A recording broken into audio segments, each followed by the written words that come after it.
Harold Grayson, an 82-year-old retired machinist, shocked his small town when he drained his entire pension fund to pursue an impossible dream, building a rocket in his backyard. Neighbors thought he'd gone senile, but Harold ignored the ridicule. Fueled by a lifelong regret and a secret that haunted him, he worked tirelessly. No one could have imagined the astonishing result of his obsession, a revelation that would leave the world in awe and redefine humanity's limits. Harold Grayson had always been a dreamer. As a boy, he spent countless nights lying on the hill behind his family's farmhouse, gazing up at the stars with wide-eyed wonder. The twinkling lights above weren't just dots in the sky to him, they were destinations, places waiting to be explored. Harold would sketch rockets and spacecraft in his notebooks, dreaming of the day he could leave Earth behind and touch the stars. But reality was unforgiving. Growing up in the 1940s, Harold's family barely scraped by. His father worked long, back-breaking shifts at the local steel mill, and his mother took in sewing to make ends meet. They loved Harold, but his dreams of space exploration were met with scoffs.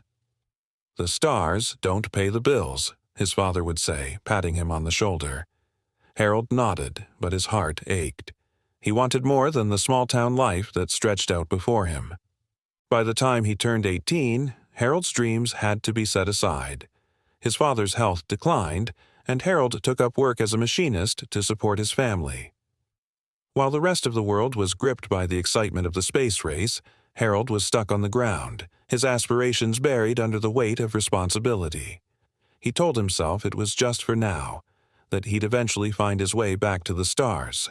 But years turned into decades, and life had other plans. Harold married Eleanor, a woman whose kindness was matched only by her practicality. She admired Harold's dreams but encouraged him to focus on the here and now. Together, they built a modest life. They had a small home, a garden Eleanor loved, and weekly stargazing sessions where Harold would share his knowledge of the cosmos. Life was good, but the dreams he had once nurtured so fiercely now felt like distant, fading stars. When Eleanor passed away 5 years ago, Harold was devastated. Alone in the house they had shared for over 50 years, he felt unmoored, his days a blur of mundane routines. Nights were the hardest. He would sit on the porch, staring at the sky, his heart heavy with the weight of all the things he had left undone. The stars, once a source of hope, now seemed to mock him. One evening, while cleaning out the attic, Harold stumbled upon a dusty old notebook. The sight stopped him in his tracks.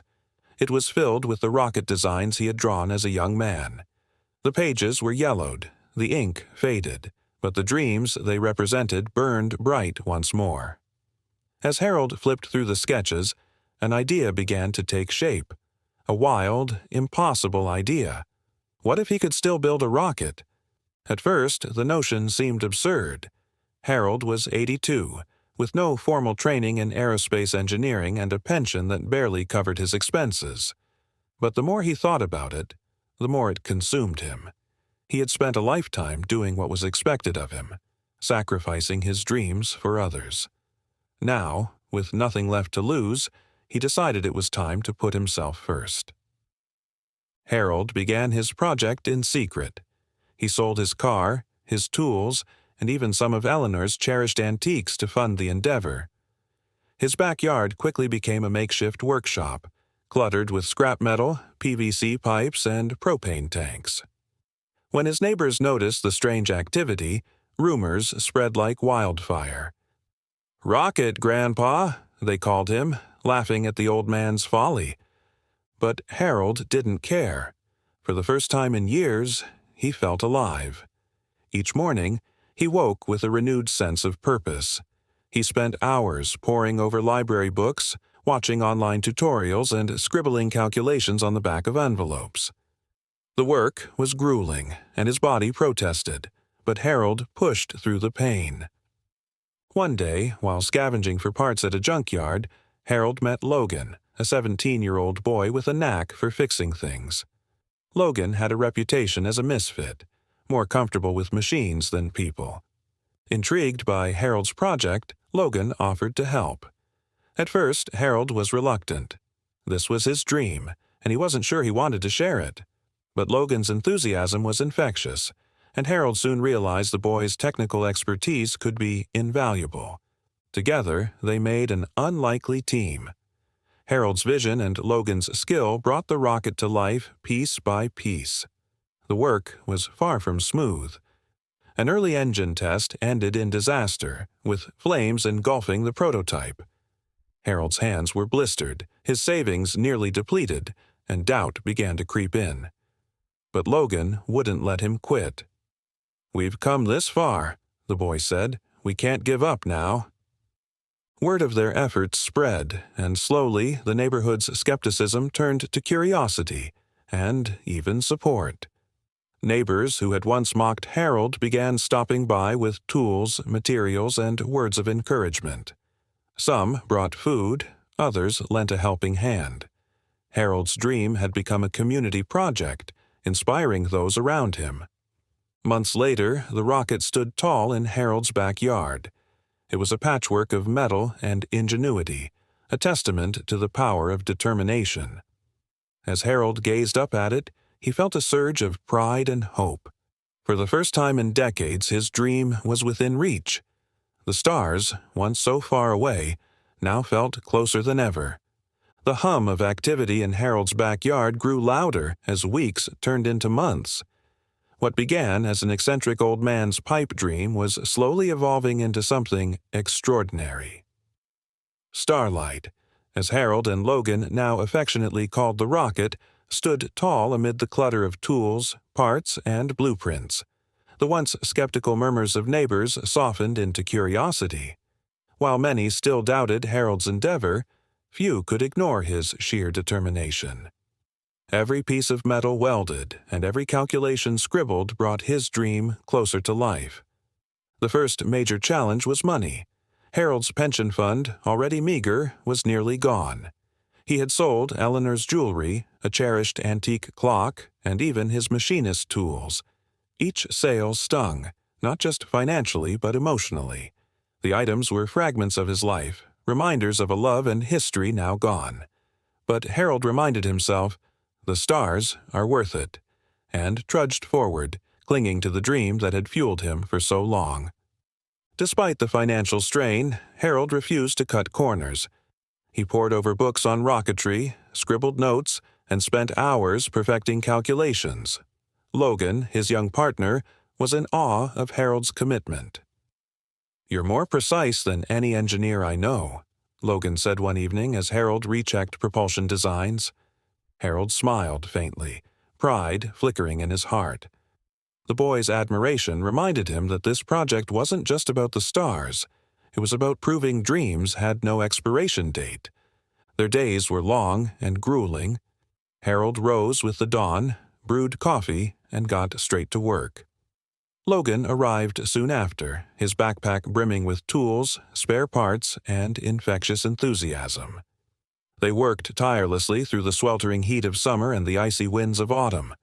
Harold's body protested the labor, but his mind remained sharp, and Logan's youthful energy filled the gaps. Their partnership became the backbone of the project. Not everyone shared their enthusiasm. Clara Jensen, Harold's irritable neighbor, frequently voiced her frustration. "This is a residential area, Harold," she snapped one morning, glaring at the towering frame of Starlight. Harold, ever polite, apologized but refused to stop. "This dream, it's all I have left," he said quietly. Clara scoffed, but Harold noticed her watching from her window more often than she probably realized. Over time, even she seemed drawn to the wonder of it all. Then disaster struck. During an engine test, the prototype erupted into flames, sending smoke spiraling into the sky. Harold and Logan scrambled to safety, coughing but unharmed. Weeks of work lay in ruins. Clara rushed over, pale with alarm. "Are you trying to kill yourself, Harold?" she cried. Harold steadied his voice, though his heart was heavy. "Setbacks are part of the journey, Clara," he replied. Logan, inspecting the damage, added, "We'll fix it. We'll make it better." Harold nodded, drawing strength from Logan's confidence. They couldn't give up. Not now. The explosion brought unexpected attention.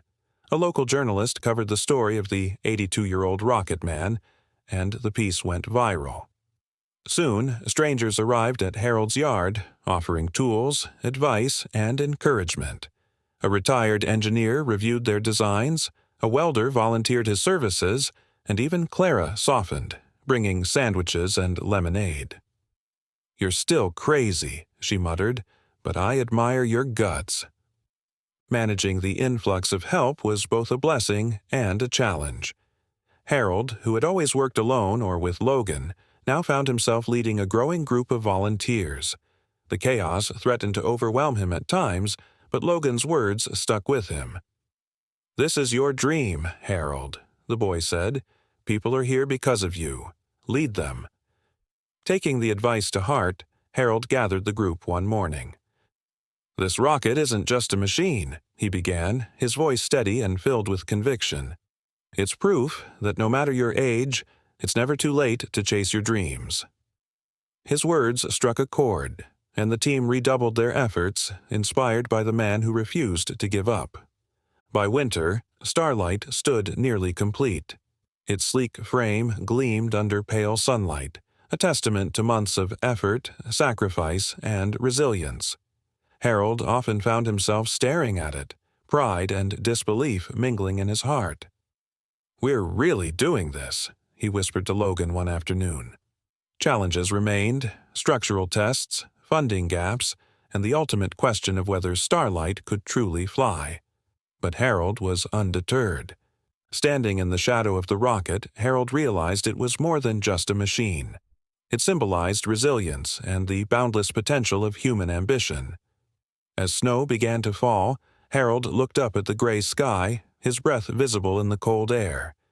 The journey was far from over, but for the first time in decades he felt closer to the stars than ever before. They were waiting, and Harold Grayson wasn't done yet. Winter settled over the small town, blanketing Harold's backyard in snow. The rocket, now fully assembled, stood like a silent sentinel, its metallic surface gleaming under the weak sunlight. For Harold and Logan, the season brought not only the biting cold but also a wave of new challenges. The project had reached its most critical stages, and the margin for error was gone. The first hurdle was testing the rocket's fuel system, which had proven temperamental. Previous experiments had led to explosions and scorched metal, but now every drop of fuel mattered. With their budget barely holding together, Harold's calculations had to be flawless.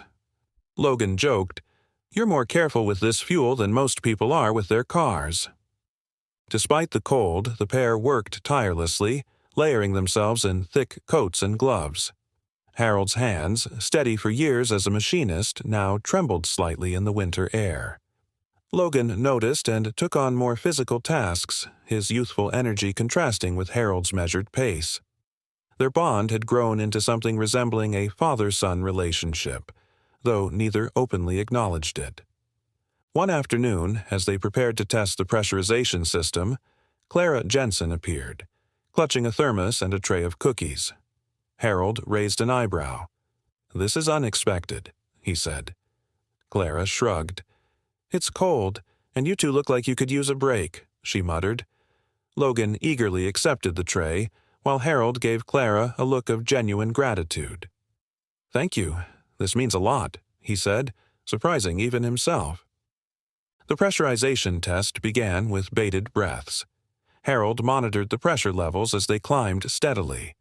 For a moment, everything seemed perfect. Then a loud hiss broke the silence, followed by a burst of steam from a valve.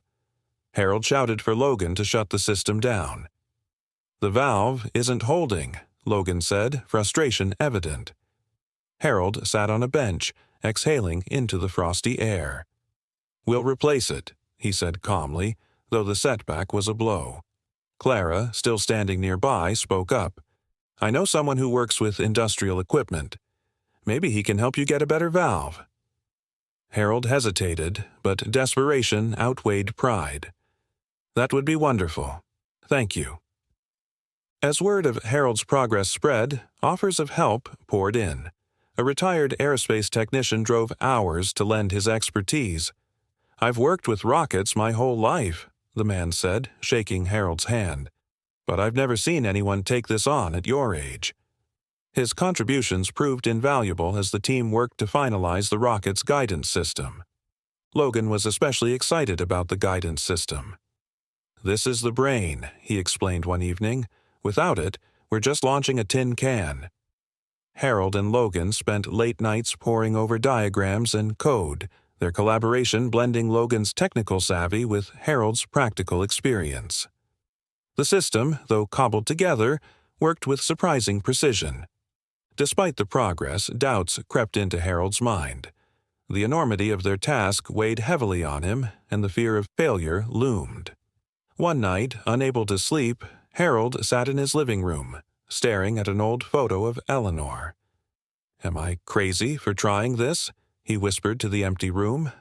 The silence offered no answers, but the thought of giving up felt even more unbearable.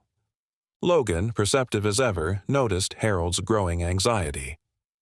"Even if it doesn't work, you've done something incredible," he said one morning. "Most people wouldn't even try."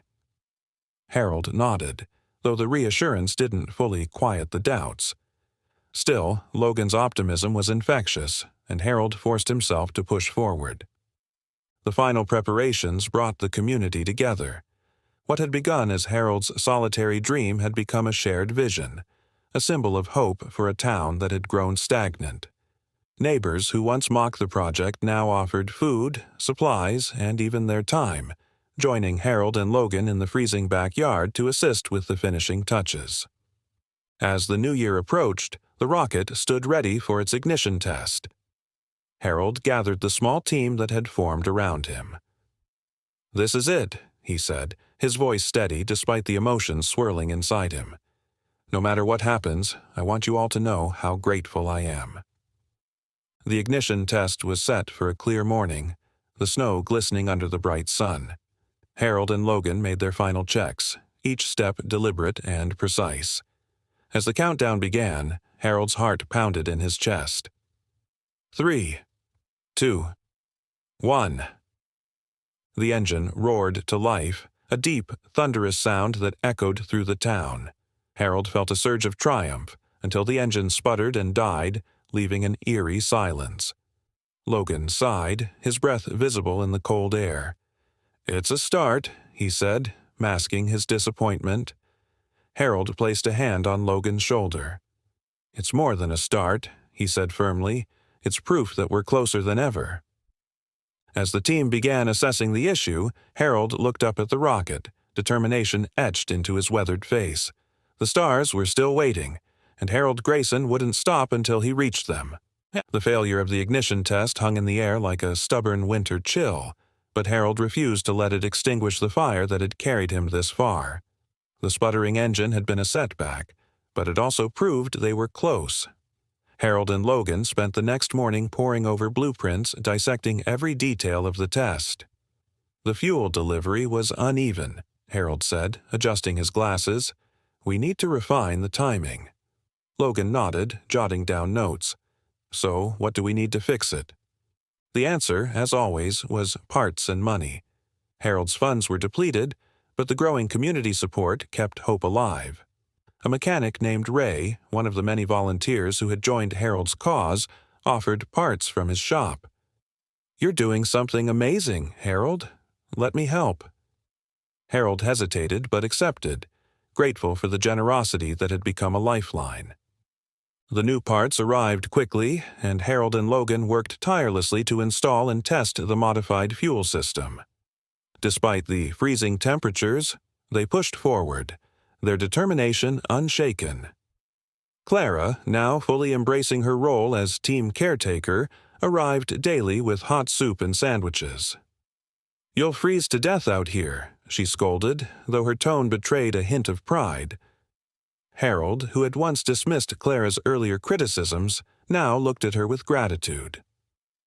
"We wouldn't have made it this far without you," he admitted one evening, and Clara's expression softened. The second ignition test was set for a crisp February morning. Snow still blanketed parts of the yard, but the sun shone brightly as a small crowd gathered to watch.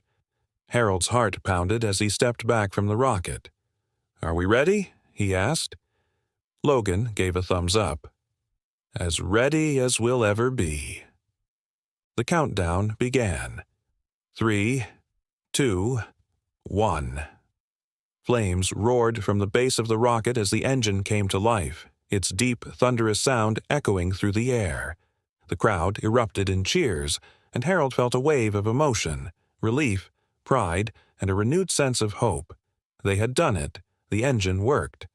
But there was no time to celebrate. The successful test was only one step. The rocket still needed structural integrity tests, and the guidance system required calibration. Harold knew the hardest part was still ahead, but the small victory gave the team the momentum they needed. Over the following weeks, the team focused on reinforcing the rocket's frame and testing payload capacity. Logan took the lead on designing a makeshift capsule for the flight. "It's not NASA grade," he admitted, showing Harold his sketches, "but it'll hold together." Harold chuckled. "It doesn't have to be perfect. It just has to work." Late one evening, as Harold stood in the backyard staring up at starlight, Clara joined him. "You've really done it, haven't you?" she said softly. Harold smiled, his breath visible in the frosty night air. "Not yet," he replied, "but we're close." Clara hesitated, then said, "Watching you, it's made me realize something. It's never too late to do something that matters." Her words stayed with Harold, deepening his understanding of what the rocket truly represented. The rocket had begun as Harold's solitary dream, but it had become a symbol for everyone involved, a testament to resilience and the power of belief. Volunteers who had never met Harold before the project now worked alongside him as if they'd known him for years. Some brought tools, others shared expertise, and a few simply offered encouragement. The community, once divided and skeptical, now stood united behind Harold's vision. The launch date drew near, and Harold felt the weight of the journey. On the eve of the big day, he gathered the team in the backyard, now transformed into a bustling hub of activity. The rocket, illuminated by floodlights, stood as a monument to their determination. "This rocket is more than just a machine," Harold said, his voice steady and filled with conviction. "It's proof that no matter your age, your circumstances, or your doubts, you can achieve something extraordinary. Tomorrow, we make history." The team dispersed to finalize preparations, leaving Harold alone in the yard. He looked up at the stars, his mind racing with thoughts of Eleanor, Logan, and everyone who had supported him. The rocket was a tangible representation of his dream, but it was also a beacon of hope for a town that had rediscovered its sense of wonder. As he stood there, Logan returned with 2 mugs of steaming cocoa. "Can't let you freeze before the big day," the boy said with a grin. Harold chuckled, accepting the mug. "Thanks, Logan. I couldn't have done this without you." They stood in companionable silence, the rocket towering over them. Harold felt a rare sense of peace, knowing that no matter what happened tomorrow, they had already achieved something remarkable. The stars were closer than ever, and Harold truly believed he could reach them. The morning of the launch arrived, crisp and clear, with the sky painted in hues of blue and orange. Harold awoke before sunrise, his heart pounding with anticipation and nerves. Today marked the culmination of months of work, sacrifice, and unwavering hope. As he dressed in his thick coat, he caught his reflection in the mirror. His face showed the years, but his eyes held a glimmer of purpose, as though the weight of decades had lifted, if only slightly. Logan arrived shortly after dawn, his breath visible in the frosty air. "Big day," he said, his excitement barely contained. Harold nodded, his mind already running through the checklist. Together, they stepped into the backyard, where starlight stood tall, its metallic surface gleaming in the early sunlight. Volunteers moved around the rocket with quiet determination, completing their final tasks. The air was thick with tension and anticipation, every person acutely aware of what this day represented. Clara appeared carrying a tray of steaming coffee and pastries. "Figured you'd need these," she said gruffly, though the pride in her eyes was unmistakable. Harold accepted a cup of coffee, his hands warming against the ceramic. "Thank you, Clara," he said sincerely. She nodded, lingering for a moment as she looked up at the rocket. "You've got quite the crowd here," she added, motioning to the growing number of spectators gathering along the fence line. The final checks were meticulous. Harold and Logan inspected the fuel system, the guidance controls, and the rocket's structural integrity. Everything seemed perfect, but Harold couldn't shake the gnawing doubt in his mind. He had poured everything into this project, his time, his savings, his very sense of purpose. The thought of failure loomed, but he forced himself to focus. "We've done all we can," he said to Logan. "Now it's up to the rocket." By 10 a.m., the crowd had swelled. Word of the launch had spread beyond the town, drawing families, journalists, and curious onlookers. Harold stood near the control panel, greeting well-wishers with a calm demeanor that belied the storm of emotions inside him. Logan stayed close, his youthful energy a steadying presence. Clara, standing near the back of the crowd, crossed her arms against the cold. "You've got half the county here, Harold," she quipped. "No pressure." At exactly 10:15, the countdown began. Harold stood at the control panel, his hands steady as he entered the final sequence. Logan stood beside him, his face lit with nervous excitement.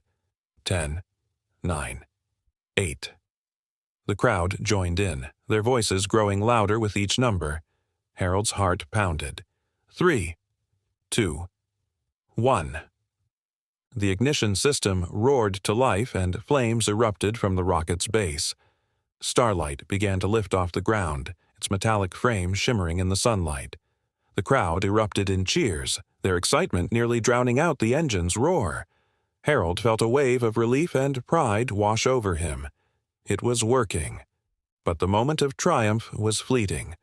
A loud pop echoed through the air and the rocket wavered. Its ascent faltered and smoke billowed from one side. Logan shouted, "Abort!" Harold hesitated, his hands hovering over the controls, before he pressed the emergency override. The rocket's engine cut out, and Starlight descended back onto the launch pad with a heavy thud. The crowd fell silent, their earlier excitement replaced by stunned disbelief. Harold stepped back from the controls, his body trembling as the weight of the failure settled on him. Logan approached cautiously. "Are you okay?" he asked. Harold nodded slowly, though his heart ached. "We'll try again," he said quietly. The hours that followed were a blur. Volunteers scrambled to assess the damage, while Harold retreated to his workshop, his thoughts clouded with doubt. Logan joined him, sitting quietly until Harold finally spoke. "Maybe they were right," he said bitterly.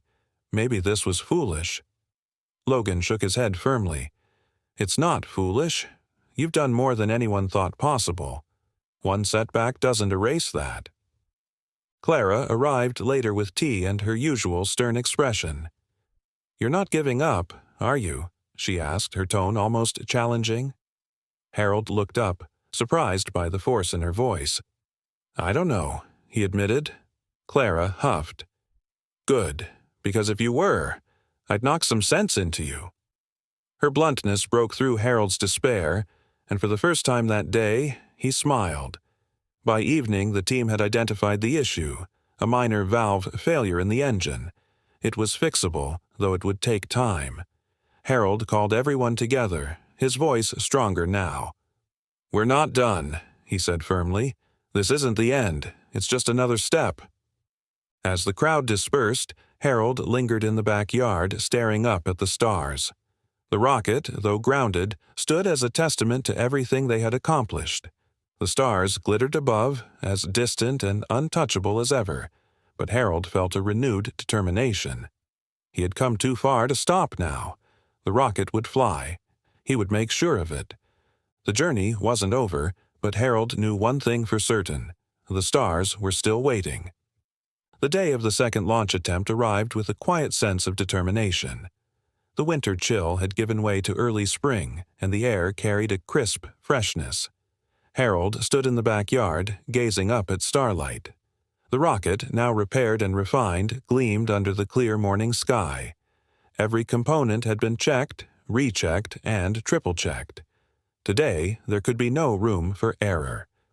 Logan arrived early, his usual excitement tempered by a seriousness that mirrored the gravity of the day. "Everything's ready," he said, setting his backpack down. Harold nodded. "Let's make it count." The two worked in silent synchronization, performing the final checks on the systems. Volunteers, now seasoned and confident, moved around the rocket with practiced efficiency. Each person knew their role, and the unspoken bond between them made the atmosphere feel like a well-rehearsed symphony. Clara arrived carrying her usual tray of coffee, but this time she stayed longer, handing out cups and chatting with volunteers. "You've got the whole town rooting for you," she said, her tone softened by a mixture of pride and concern. Harold smiled faintly. "Let's hope we don't let them down." As the countdown approached, the crowd gathered once again, their numbers larger than before. Families, journalists, and curious onlookers filled the yard and lined the street beyond, all drawn by the incredible story of an 82-year-old man daring to reach the stars. Even the local news crews returned, their cameras focused intently on the rocket. Harold felt the weight of their expectations pressing on him, but he forced himself to focus. This moment wasn't just for him, it was for everyone who had believed in the impossible. At noon, the countdown began. Harold stood at the control panel, Logan by his side. The two exchanged a brief glance, a shared moment of understanding and resolve. 10, 9, 8. The crowd joined in, their voices swelling with excitement and hope. Harold's heart pounded in his chest, but his hands remained steady. 3, 2, 1. The ignition system roared to life and flames erupted from the rocket's base. Starlight began its ascent, its metallic body shimmering in the sunlight.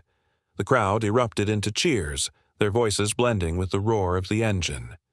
Harold watched with bated breath as the rocket climbed higher, breaking through the clouds with steady grace. This time, there was no pop, no faltering. The rocket soared, its path unwavering, until it disappeared into the vast expanse of blue sky. For a moment, the world seemed to stand still.